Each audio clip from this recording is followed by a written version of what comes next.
नमस्कार दोस्तों। तो आज हम इलेक्शन के बारे में बात करने वाले हैं। उसके साथ साथ कुछ और भी डिस्कस करने वाले हैं, जैसे कि जब हमारा देश सबसे पहले आज़ाद हुआ था उसके बाद का सबसे पहला इलेक्शन कैसा रहा था, तब कैसा फंडामेंटल हुआ था, तब कौन प्राइम मिनिस्टर बने थे, तब कितनी सीटें थी और इसके साथ साथ आज के इसका क्या हाल है, उसके बारे में हम डीपली में बात करने वाले हैं। तो मेरे साथ वीडियो में बने रहेगा। मेरी चैनल को अगर आपने सब्सक्राइब नहीं किया तो सब्सक्राइब करना ना भूले, और अगर आप फेसबुक पेज पर देख रहे हैं तो हमें फॉलो करना ना भूले। तो चलो देखते हैं आगे वीडियो में।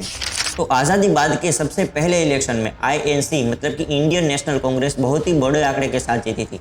तब हमारे देश में 489 सीटें थी और उसमें से कांग्रेस ने ही 365 सीट के साथ जीती थी। और उस टाइम हमारे प्रधानमंत्री मतलब कि कांग्रेस के नेता जो जवाहरलाल नेहरू वो प्राइम मिनिस्टर बने थे। और तब भी इलेक्शन का टेन्योर 5 साल का था, मतलब कि हर 5 साल में एक इलेक्शन होगा और उसमें से किसी नेता को चुना जाएगा। तो अभी के टाइम में हम कहते हैं कि लोकशाही मतलब कि हर व्यक्ति ही अपने नेता को चुन सकता है और जिस नेता के पद में सबसे ज्यादा मत जाएंगे वही विजेता होगा, वही पार्टी विजय बनेगी। और इसी के साथ साथ हम देखते हैं कि सबसे पहला इलेक्शन हुआ था उसमें कैसा रहा था। आजाद भारत का पहला आम इलेक्शन था जो 25 अक्टूबर 1951 और 21 फरवरी 1952 के बीच में हुआ।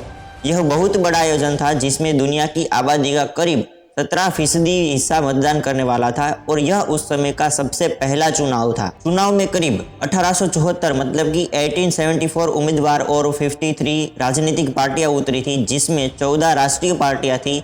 इसमें भारतीय राष्ट्रीय कांग्रेस, भारतीय कम्युनिस्ट पार्टी, सोशलिस्ट पार्टी, किसान मजदूर प्रजा पार्टी और अखिल भारतीय हिंदू महासभा सहित कई पार्टियां शामिल थी। इस पार्टियों ने 489 सीटों पर चुनाव लड़े थे। भारतीय राष्ट्रीय कांग्रेस को 364 सीटों पर जीत और 45% वोट के साथ प्रचंड बहुमत मिला था। कुल 16 सीट जीतने वाली भारतीय कम्युनिस्ट पार्टी मुख्य विपक्ष बनी थी और उसी के साथ पंडित जवाहरलाल नेहरू भारत के पहले राष्ट्र प्रधानमंत्री बने थे। उसके साथ में भारत आजाद तो 15 अगस्त 1947 को हो गया था, लेकिन सबसे पहला चुनाव 1951 में हो पाया क्योंकि उसके बीच के वर्षों में किंग जॉर्ज IV के अधीन संवैधानिक राजतंत्र था। साथ ही लुई माउंटबेटन इसके गवर्नर जनरल भी थे। और तभी पहली चुनी हुई सरकार बनने से पहले जवाहरलाल नेहरू ने नेतृत्व में संविधान सभा बतौर संसद कार्य करते रहे। और तभी देश के नेताओं ने चुनावों की प्रक्रिया जुलाई 1948 से ही शुरू कर दी थी। हालांकि तब तक चुनाव कराने के लिए कोई कानून नहीं थे। डॉक्टर भीमराव रामजी आम्बेडकर के नेतृत्व में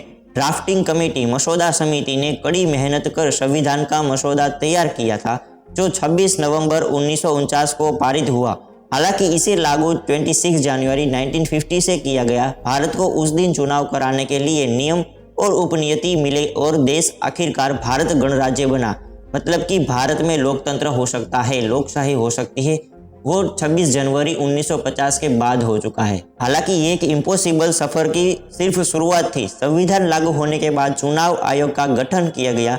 चुनाव कराने के बेहद मुश्किल काम की जिम्मेदारी भारतीय नौकरशाह सुकुमार सेन को दी गई। वे भारत के पहले मुख्य चुनाव आयुक्त बने थे और तब जवाहरलाल नेहरू चाहते थे कि चुनाव 1951 के बसंत में हो। उनकी इस जल्दबाजी को समझा जा सकता था क्योंकि भारत लोकतंत्र की जिस नई सुबह का 3 सालों से इंतजार कर रहा था उसकी आखिरकार शुरुआत हो रही थी। लेकिन फिर भी मुक्त, निष्पक्ष और पारदर्शी तरीके से इतने बड़े पैमाने पर चुनाव कराना कोई आसान काम तो नहीं था। और इसमें ही एक बड़ी चुनौती थी भारत की पॉपुलेशन, मतलब कि भारत की आबादी।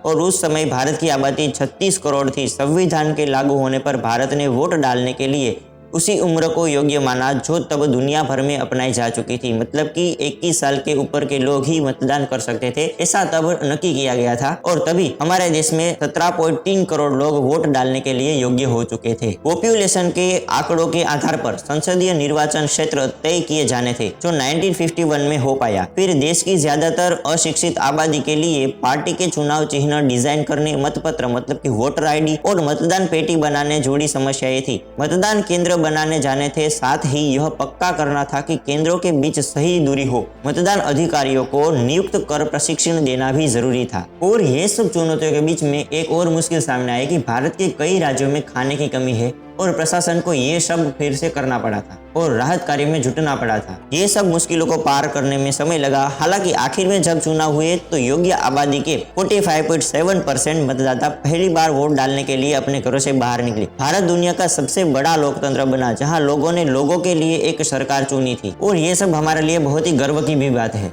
तो दोस्तों ये सब घटनाएं और ये सब परिस्थितियां और ये सब मुश्किलें थी जो हमारा पहला इलेक्शन हुआ था आज़ादी के बाद का। तो आप देख सकते हैं कि सबसे पहला इलेक्शन सबने मिलकर कैसे पार किया था।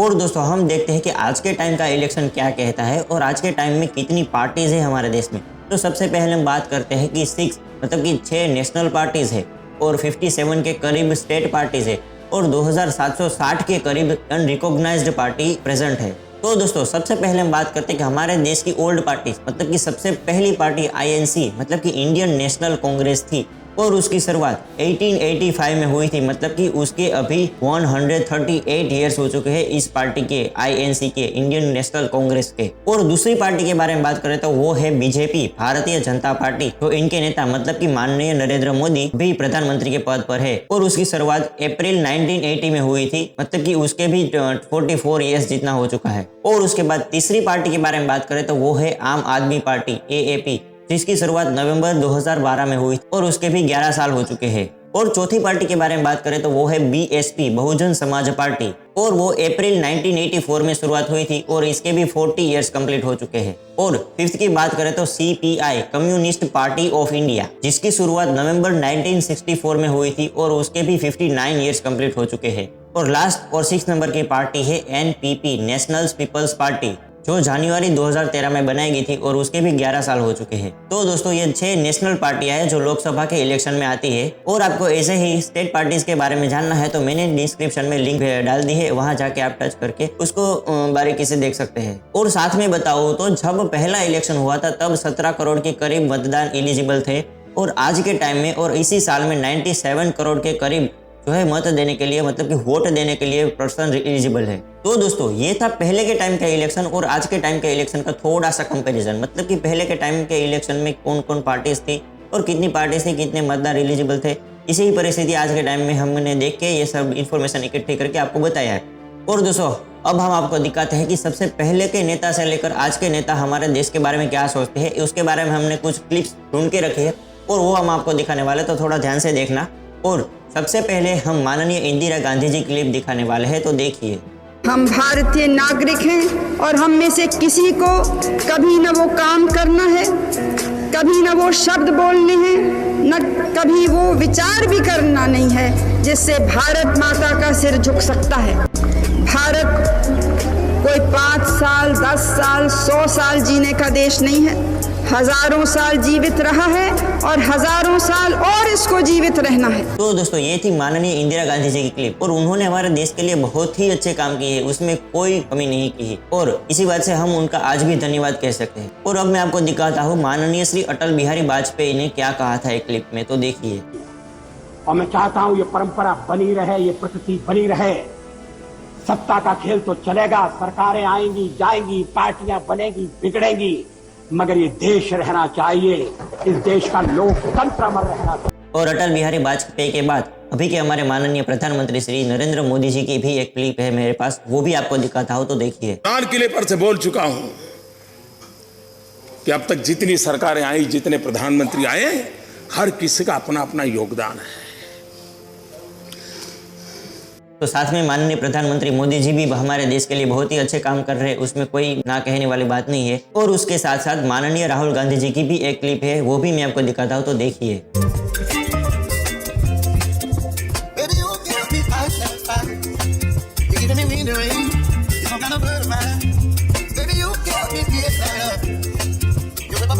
तो दोस्तों ये तो एक मजाक की बात थी, मैंने सिर्फ एक फन के लिए ये क्लिप डाली है। अब मैं आपको दिखाने वाला हूँ, वो देखिए। Certainly weren't playing the role that they're supposed to play. The entire opposition is struggling in India. Huge financial dominance, institutional capture. And so we decided to walk across the country.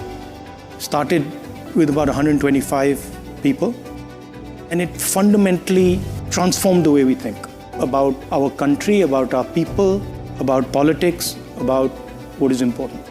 तो दोस्तों सभी पार्टियां ही सोच रही है कि हम कुछ देश का अच्छा करें, तो हमें भी वोट सोच डालना चाहिए और हमें भी सोचना चाहिए कि कौन सी पार्टी हमारे देश के लिए बेहतर है, तो उनको वोट देना चाहिए, ऐसा नहीं कि किसी को भी डाल दे वोट। अब हम दोस्तों ऐसी बात करने वाला है जिसको आपको ध्यान से चुनना चाहिए।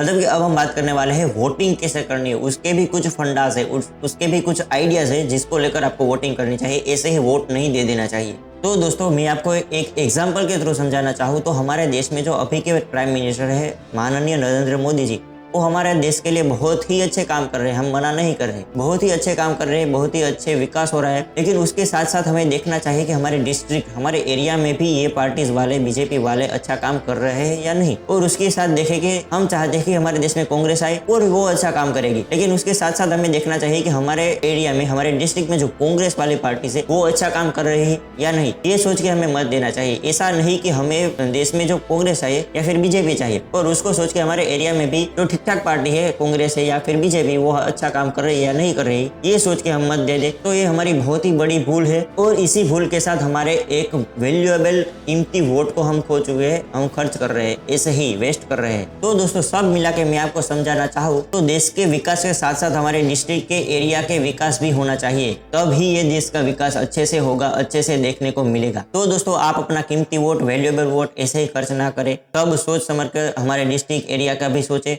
और उसके साथ साथ देश का भी सोचे और सब मिला के आपको जो अच्छा लगे उस पार्टी में वोट डालें। और दोस्तों ये था हमारा इलेक्शन के ऊपर वीडियो। किसी को ठेस पहुंची हो या फिर किसी को दुख हुआ हो तो हम पहले से माफी मांगते हैं और कोई भी ओन हेड ना ले इसीलिए भी माफी मांगते हैं। मतलब कि हमारे पास जो सच्चाई थी, हमारे पास जो नॉलेज था, वो ही हमने आपको बताने की कोशिश की है। तो दोस्तों ऐसे ही हमारे नॉलेजेबल वीडियो और इन्फॉर्मेशनल वीडियो और आपको काम आ सके ऐसे वीडियो देखने के लिए हमारे चैनल को आपने सब्सक्राइब नहीं किया तो सब्सक्राइब कर देना। और कल ही इलेक्शन है 7 मई को, और ये वीडियो अपने दोस्तों के साथ भी शेयर कर देना, फैमिली वालों के साथ भी शेयर कर देना। और दोस्तों मिलते हैं कुछ नए और इन्फॉर्मेशनल वीडियो के साथ।